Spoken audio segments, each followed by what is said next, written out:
Cuando en este espacio les conté acerca de Lenin y Bélgica, y de cómo en aquel país debieron ocurrir 3 huelgas generales y una guerra mundial para que todos los varones mayores de edad pudiesen votar en elecciones, cometí un error que hoy quiero corregir. Agradezco que me haya llamado la atención sobre esto el doctor Ernesto Isunzavera, del Centro de Investigaciones y Estudios Superiores en Antropología Social, el CIESAS, de la sede Golfo, allá en Jalapa, Veracruz. Gracias a él.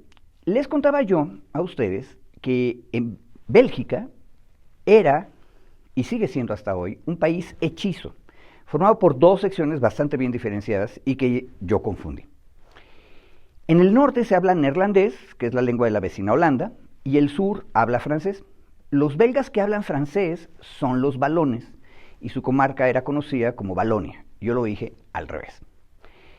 Para que sigamos aprendiendo y reconociendo la complejidad, en el norte de Bélgica se dice que sus habitantes hablan neerlandés, como yo ya les había dicho, pero ese idioma también se llama flamenco o lengua de Flandes, porque toda la región que ocupan Bélgica, Holanda y Luxemburgo, el Benelux hoy en día, antes se conocía como Flandes o los Países Bajos.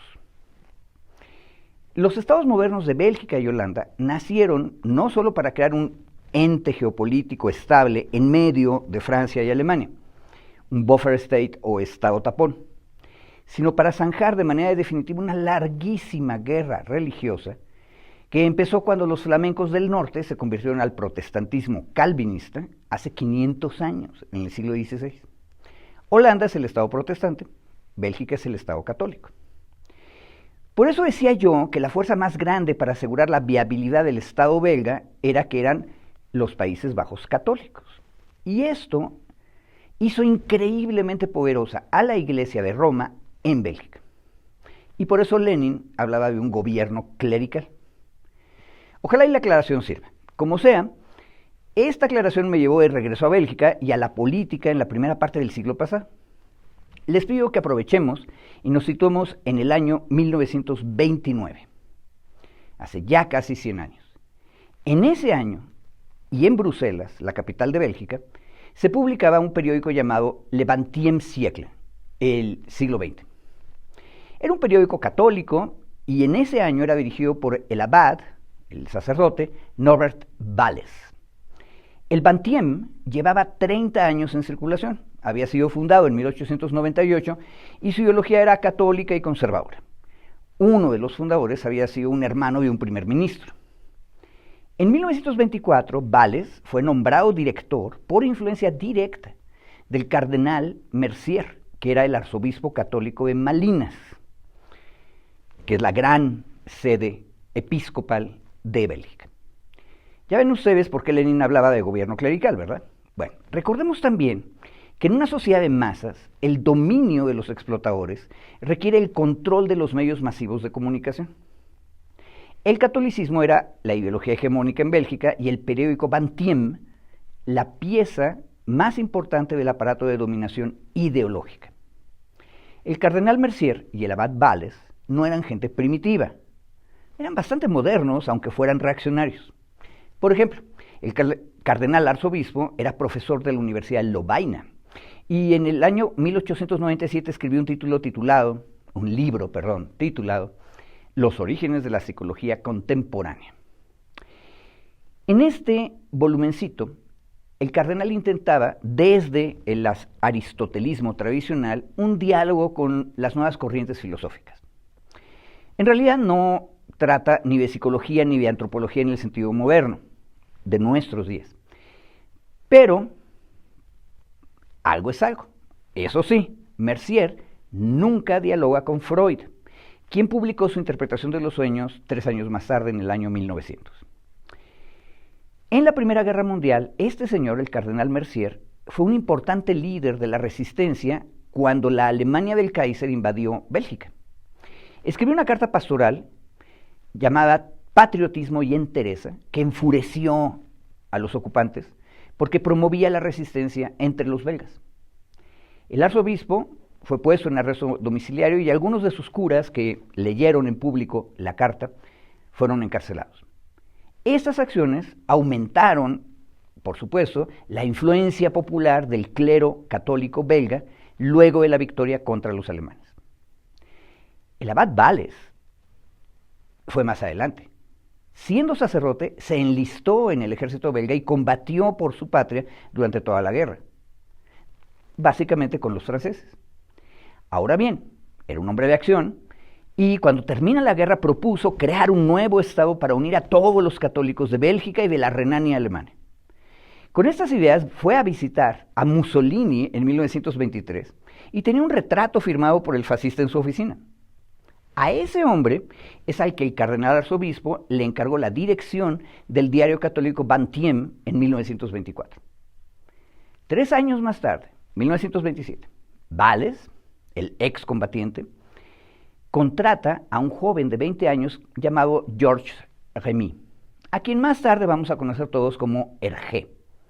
Este era un dibujante ya bastante conocido porque ilustraba las revistas del movimiento Scout en Bélgica. Vales abrió una sección juvenil del periódico a la que le pusieron Le Petit Bantiem, el pequeño 20. Estas páginas son aquellas en las que apareció por primera vez el personaje de Tintín. Estos periodistas católicos, Vales y Hergé, jugaron magistralmente con la imaginación de sus lectores. Tintín era él mismo un adolescente, exactamente como el público target de la publicación, y se presentaba como reportero del Petit Bantiem. El personaje viaja por el mundo, caza noticias, hace el bien. La primera gran aventura de Tintín fue diseñada por Hergé bajo la estricta dirección del abad Vales en el invierno de 1927 a 1928. Tintín fue mandado a reportear qué ocurría en el primer estado de obreros y campesinos, en la URSS. Y la serie de cómics se reunió más tarde, se iba publicando cada 15 días, y se reúne en un libro de cómics llamado Tintín en el país de los soviets. Estamos, obviamente, ante un acto de propaganda política. El 15 de mayo de 1930, el Petit Bantiem publicó, para empezar la serie, en su portada una supuesta fotografía de Tintín, vestido a la rusa, con un pequeño perro blanco, el famoso Milou, sentado en una silla a su lado. La foto venía dedicada a todos mis amigos del Petit Bantiem, cordialmente, Tintín. La idea era crear la sensación de que un chico real arriesgaba su vida para ir a ayudar a la gente oprimida por la tiranía roja, que come niños, como todos sabemos. En el momento social del que estoy hablando, la conexión entre la imaginación propaganda y lo real material era muy importante. Tintín probablemente es un personaje inspirado, al menos en parte, en una persona histórica. ¿Quién era este? Un adolescente danés llamado Palle Huld, quien en esos años de los que estoy hablando había ganado un concurso propuesto por el periódico Politiken de Copenhague. Este concurso era en homenaje a Julio Verne y llamaba a los jóvenes a programar un viaje alrededor del mundo.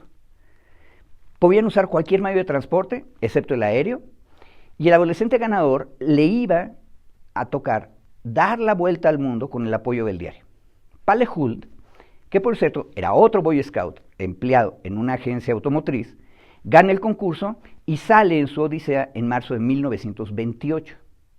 Huld reporteaba periódicamente sus aventuras y el Politiken las iba dando a conocer a la audiencia danesa. Durante 45 días, sin compañía adulta, un Huld de 15 años viajó a Inglaterra, a Escocia, a Canadá, cruza el Pacífico para llegar a Japón vía barco, visita Corea, Manchuria, cruza la Unión Soviética, llega a Polonia, Alemania y finalmente regresa a Copenhague. Al final de su viaje, Huld fue recibido en la capital danesa por miles de lectores del Politiken. Ya van ustedes entendiendo. En Bruselas, 2 años después, año y medio después, Vales, el sacerdote director, y Hergé recrean el retorno triunfal de Huld y narran en forma de historieta o de cómic el supuesto viaje de Tintín y Milou en la Unión Soviética. Para nuestra mala suerte, Lenin había muerto en 1924.